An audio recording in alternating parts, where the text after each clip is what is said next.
So, in what the country knows now as the second pandemic, we ask, what role can men play to try end gender-based violence in South Africa?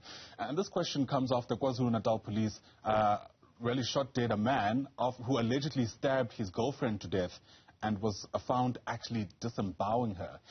He was killed when he tried to attack police as they arrived at the scene in Amawodi. That's just outside Durban. So founder of South African Men's Forum, as well as a gender activist Mbuyiselo Botha, joins us now via our video link to unpack what men can do at the very least to try to change the narrative. Botha, it's always great having you discuss these issues with us. Thank you very much indeed for making time.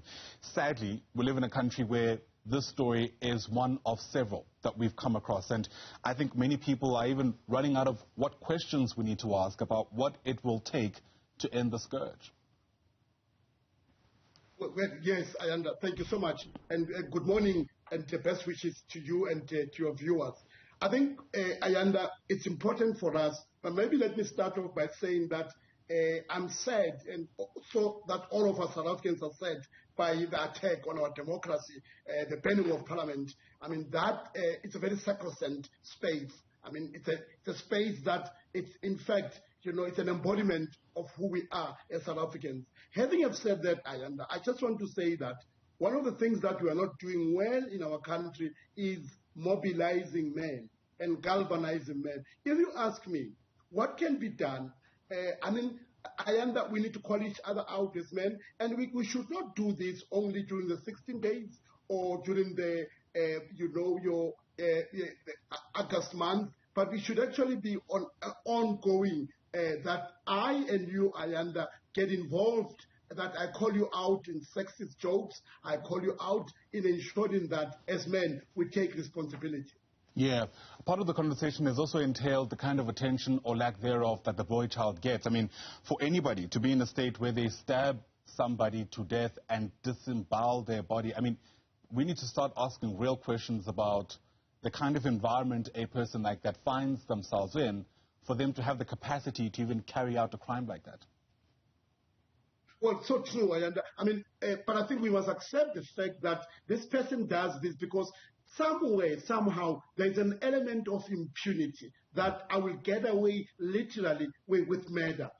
So it's important for us to strengthen, our policemen and women, whilst they're doing amazing work under difficult circumstances. But it's also important for us, as a country, to actually continue to say that men must know that, look, if I do this dusty act, possibilities are that I will be arrested and there will be consequences. But if I have this sense of impunity, chances are that we will not stop it, because then the belief is that nothing will happen to me. So we must talk about the level of consciousness, the level of impunity in our country, but also communities must begin to, in fact, instill certain values, especially to the boy child. Because you see, Ayanda, problem is that we are raised to look at women as but just nothing.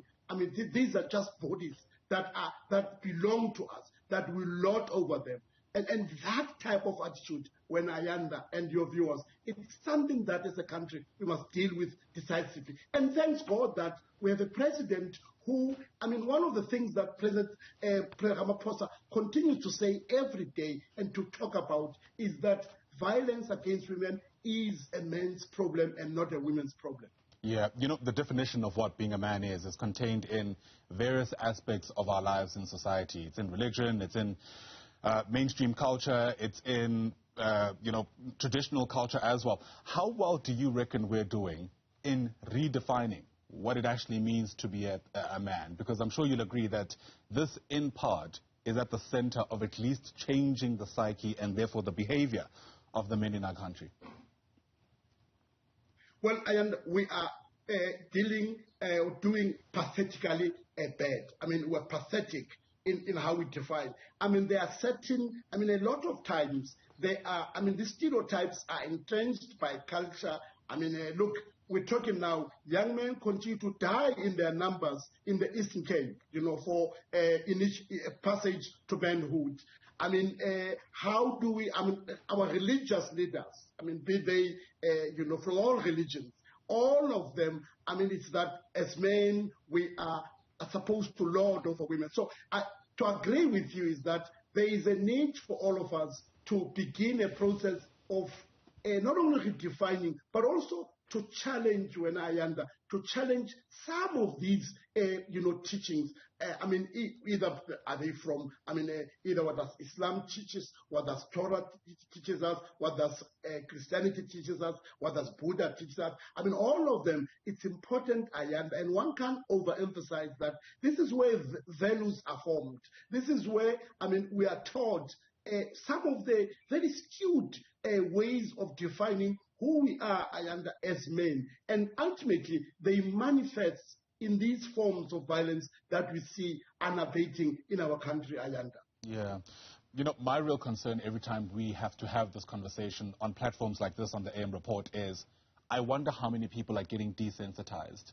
I can just imagine, even as we were kind of teasing the fact that we're going to have this discussion with you, some people may have, been overcome with a sense of disinterest, which is arguably as dangerous as us ignoring all the other issues that are linked to gender-based violence. How do we ensure that the conversation, at the very least, still holds the level of importance it deserves, especially when you consider what's at stake? Well, I think, one of the ways that we should do this is just not to relegate them to non-issues. But how do we do that? Is to make sure that these discussions, these dialogues, they happen every day. And I'm saying every day because if you are then having them only during the 16 days, or in August, or on the 8th of March, chances are that people then become cynical, they become skeptical, they become dismissive. People then begin to say, oh, one of those, we know them,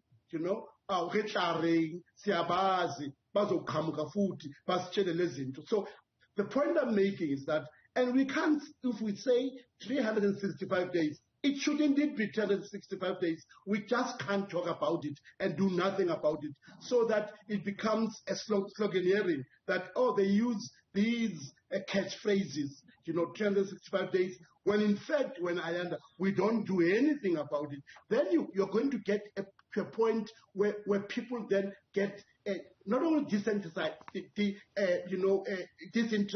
but they will get to a point where there's this, where you dismiss and say it doesn't help. What's the point? This is going to happen. And when we are at that stage, the danger is that we are getting disempowered, and those that are perpetrators, they get empowered. So we can't afford the luxury of folding arms or throwing our arms in despair and say, "Sizothini, sizoenzani." We must continue to talk and ensure that at the center, it is you and I, Ayanda, who will speak and call each other out consistently. Absolutely. The added complexity, of course, Botha, is that even the people who are vocal around these issues themselves aren't perfect.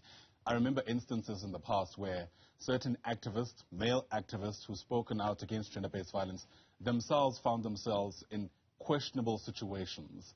How do we ensure that that element does not interrupt the work that still needs to be done, at least insofar as activism amongst men is concerned? Well, again, it's where I'll keep on going back and say that I am my brother's keeper, where constantly that I am reminded that, I may say things that are unbecoming. You've got to come back and apologize. You've got to come back and seek help as well. Because, look, Ayanda, we are, especially some of us who are in this space, we're mortal beings. And having said that, you don't justify, but what you do is you always have to seek help.